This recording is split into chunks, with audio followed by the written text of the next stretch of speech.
Hello, and welcome to a quick tutorial on how to register for preschool registration in the Sauk Rapids-Rice Public Schools.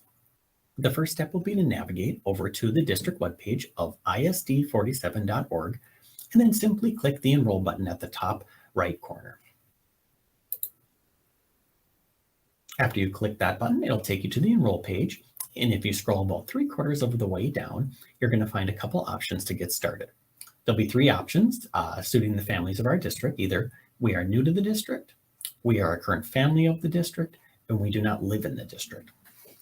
Each option has appropriate steps to ensure that your registration gets finalized. For our sake, we're just going to choose that we are new to the district, and our first step is to create a Skyward account. Simply click the Skyward Family Access link, and it's going to take you on a credentials request form. So very simple, just a few fields, just a guardian legal first and last name, and then some contact information, including an email address and phone number. It's very important in this step, once you enter that email address and click Submit Account Request, Skyward will send you an email that shows you a login and a password so you can get in and complete the registration process. Be sure to check your spam filter just in case when this comes through. If you have not received it though, just give our district office a call and we're happy to look into that for you. Once you receive your email with your Skyward Family Access login information, you can use the link in the email, or if you again go to our homepage, you can click the Skyward Family Access button located about midway down the page, and it will bring you into the login for enrolling your student. For our purposes, I'm just going to enter our test family and click Login. Once you have logged in, you're going to complete the 6 steps to enroll your student with the Sauk Rapids-Rice District. Each step will walk you through one by one and move you on to the next area to be completed. Under step 1, we populated some information just for time purposes, but as you can see, just some basic information is required. Anything with a red asterisk needs to be entered. Otherwise, you can fill out as much as available to you. Make sure any area that is a hyperlink, you click and it'll take you to additional form to complete. If you would miss one when you're going down to submit, the system would remind you that you still need to complete it and you could go back.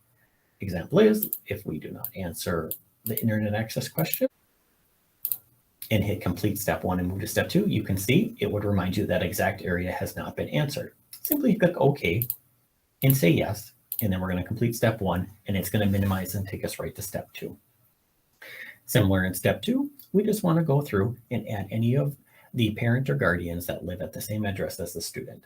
You'll enter each one, and then you say, yes, I want to add another.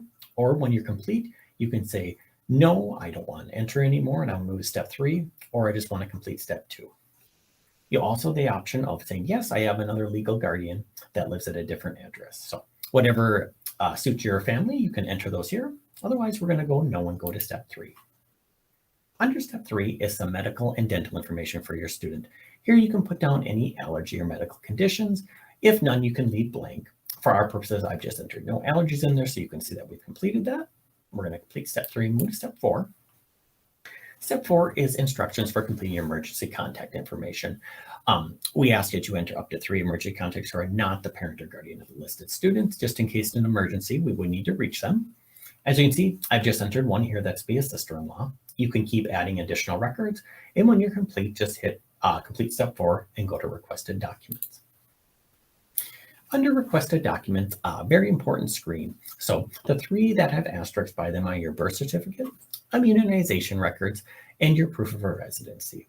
You want to be sure that all 3 of these are attached because any that are missing may delay your enrollment, and our families or district want that to happen. So as you can see, some examples of the proof of residency are a recent utility bill, a mortgage payment, a rental agreement.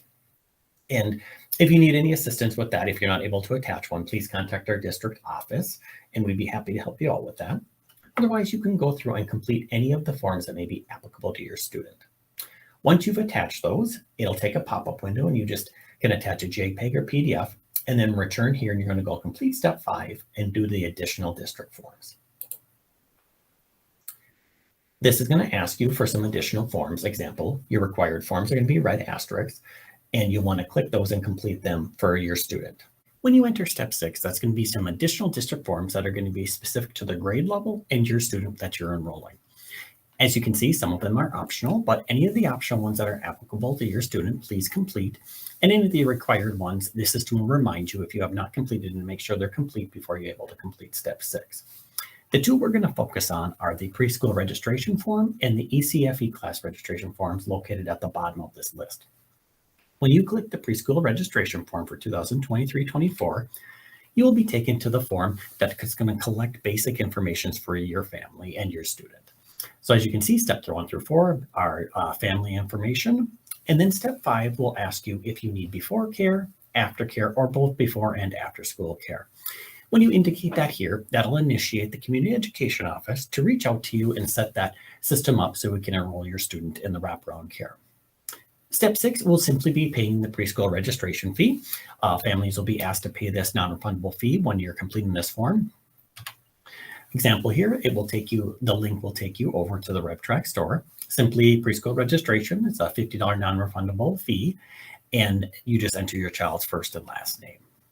Once you check out here, it'll give you a confirmation, email you a receipt, and you'll want to return to the prior window of the registration form so you can select your preferred option and your second preferred option for either your 4-year-old class or 3-year-old class.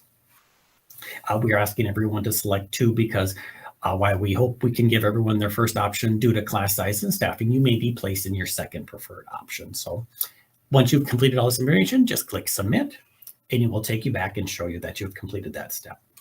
For the ECFE registration form, very similar to the preschool one, it'll collect some basic information.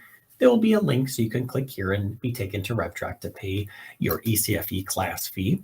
This one will be a little different because this is driven by the household information you've provided in step 3. You'll just want to mimic that when you're taken to RevTrack and put in the same household income range so it can dictate the fee for the classes you're registering for. Once you complete that, you can return again back to Skyward and complete the ECFE class registration preferred option. As you can see, there's morning and evenings at both Hillside and Rice. So you can choose there, and then you just want to hit submit. After you hit submit and all these steps are completed, you'll have a green check mark in all the steps. And if you expand step 6, you'll be able to see the ones that you have completed. If that's all looked good, you just want to hit submit application to the district, and it will send it over to our district office to be reviewed. Upon approval of all your documents, it'll be routed to the individual building, and they can work on scheduling, and they will be in contact with you with the next steps. If you have any questions along the process, or if you hit an area that you are unfamiliar with or having problems with, please give our district office a call or any of our buildings, and we'd be happy to help. We hope you have found this video informative, and we look forward to seeing you in the 2023-24 school year. Thank you.